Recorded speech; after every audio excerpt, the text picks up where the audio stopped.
Hello, good morning everyone. అందరూ బాగున్నారా అని అనుకుంటున్నాను. చాలా రోజుల తర్వాత మీ ముందుకు వచ్చాను. I'm so sorry for that. Lot of reasons are there. అయితే ఈ సమయంలో ఒక మంచి మాట చెప్పి ముందుకు వెళ్ళిపోతాను. నేను రీసెంట్గా విన్నాను. ఈ విషయాన్ని విన్నప్పుడు నవ్వుకున్నాను. ఒక యవ్వనస్తురాలు దేవుని కోసం పనిచేయాలని, దేవుని కోసం మరణమైన భరించాలని నిర్ణయంతో ముందుకు వెళ్తుంది. ఎవరు కనపడినా దేవుడి కోసం మరణమైన భరించడానికి సిద్ధంగా ఉన్నానని చెప్తుంది. సరే, యవనస్తురాలు కాబట్టి రాను తల్లిదండ్రులు వివాహాన్ని నిశ్చయించారు. వివాహం అయిపోయింది. వివాహ వ్యవస్థలోనికి అడుగుపెట్టినటువంటి ఆమె సంతోషంగా తన భర్తతో జీవిస్తూనేంది. రాను తన యజమాని టార్చర్ పెట్టడం ప్రారంభించాడు. ఒక రోజున ప్రార్థన చేస్తుంది. ఏమనంటే, ఎందుకు నీ కోసం సేవ చేస్తానన్నా నాకు పెళ్లి చేసావేంటి అని అడిగితే వెంటనే దేవుడు ఒక జవాబిస్తున్నాడంట. ఏంటో తెలుసా? నీ భర్త పెట్టేటటువంటి టార్చరే భరించలేకపోతున్నాను అంటున్నావు. నా నామం భరించడానికి, నా నామములో మరణాన్ని కూడా భరించడానికి సిద్ధమవుతున్నాను అంటున్నావు. ఇది జరుగుద్దా అని అడిగారంట. నిజమే కదా?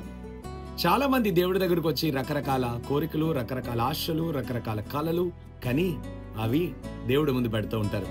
అవన్నీ వ్యర్థమని నేను తెలియజేస్తున్నాను. ప్రసంగి గ్రంథము 5వ అధ్యాయము 7వ వచనం. అధికమైన స్వప్నములు, మాటలు నిష్ప్రయోజనములు.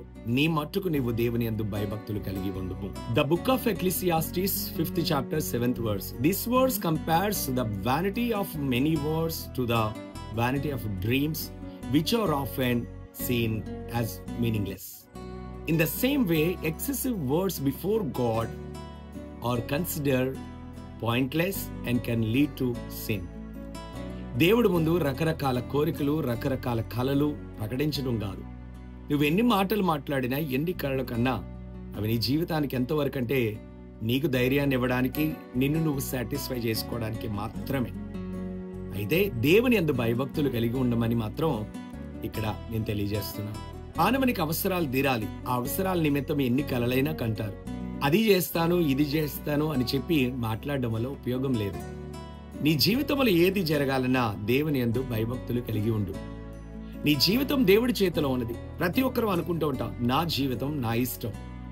మరి పుట్టడం కూడా నీ ఇష్టంతో పుట్టావా లేదా నీకు తెలుసా? అలాగే నువ్వు ఈ లోకాన్ని వదిలేటప్పుడు నువ్వు నిజంగా నీ ఇష్టంతోనే వెళ్ళిపోతున్నావని తెలుసా? నా జీవితం నా ఇష్టం అంటావేంటి? రకరకాల కలలు కనేటటువంటి వారందరికీ నేను ఇదే చెప్తున్నా. నువ్వు ఎన్ని కలల కన్నా అవి దేవునికి ఇష్టపూర్వకంగా మార్చబడాలి. దేవుని యందు భయభక్తులు కలిగి నీ జీవితాన్ని అద్భుతంగా చేస్తాడు. నేను ఒకటే చెప్పగలను, దేవుడు అనేటటువంటి వారు మనకు కీడు చేసేవారు కాదు, మనకు మేలు చేసేవారు. మనుష్యులందరూ కీడు చేస్తారు. ఈ దేశమే కాదు, ఏ దేశమునకు వెళ్ళినా కీడు చేసేవాళ్ళు ఉంటూనే ఉంటారు. మంచి వాళ్ళు ఎలా ఉన్నారో కీడు చేసేవాళ్ళు కూడా అలాగే ఉన్నారు. సామాన్యంగా జీవించేటటువంటి ఒక చిన్నపాటి వ్యక్తి నేను రాష్ట్రాన్ని పరిపాలించే వాడిగా అవ్వాలి అని కలలు కండం ఎంతవరకు న్యాయము? అది వ్యర్థమే కదా. ఈ రోజున ఒకటి చెప్తున్నా, నీ జీవితంలో ఏం జరగాలన్న దేవుని యందు భయభక్తులు కలిగి ఉండు. దేవుడు సహాయం చేస్తాడు. ఈ యవ్వనస్త్రాలు అలాగే దేవుని కోసం మరణాన్ని జయిస్తానంది. భర్త పెట్టే టార్చరే భరించలేకపోయింది. ఇంకా దేవుడి కోసం ఏం చేస్తుంది? అది తప్పు.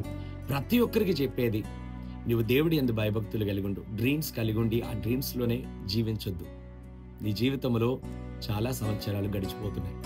మన జీవితం కూడా ఎటువైపు వెళ్తుందో మనకే తెలియదు. కాబట్టి అధికమైన మాటలు, అధికమైన స్వప్నములు నిష్ప్రయోజనములు. నీవు దేవుని యందు భయభక్తులు కలిగి ఉండు. దేవుడు కార్యం చేస్తాడు. ఎక్కడికి పరిగెడదాం? ఎంత దూరం పరిగెడదాం? నేను ప్రకటిస్తున్నటువంటి దేవుడు అంటున్నాడు, నువ్వు ఆకాశమునికి వెళ్ళిపోయినా అక్కడ నేనున్నాను. భూమి దిగంతాలలో దాక్కున్నా నేను అక్కడున్నాను. ఎక్కడున్నా సరే నేను నీ వెనకలే ఉన్నాను అంటున్నాడు. కాబట్టి ఆ దేవుడి మీద నమ్మకాన్ని నుంచి భయభక్తులు కలిగి ముందుకు వెళ్ళు. కలలు, మాటలు, వ్యర్థములు పక్కన పెట్టాలని మనస్ఫూర్తిగా కోరుతున్నాను. Have a blessed day. Keep smiling. Thank you.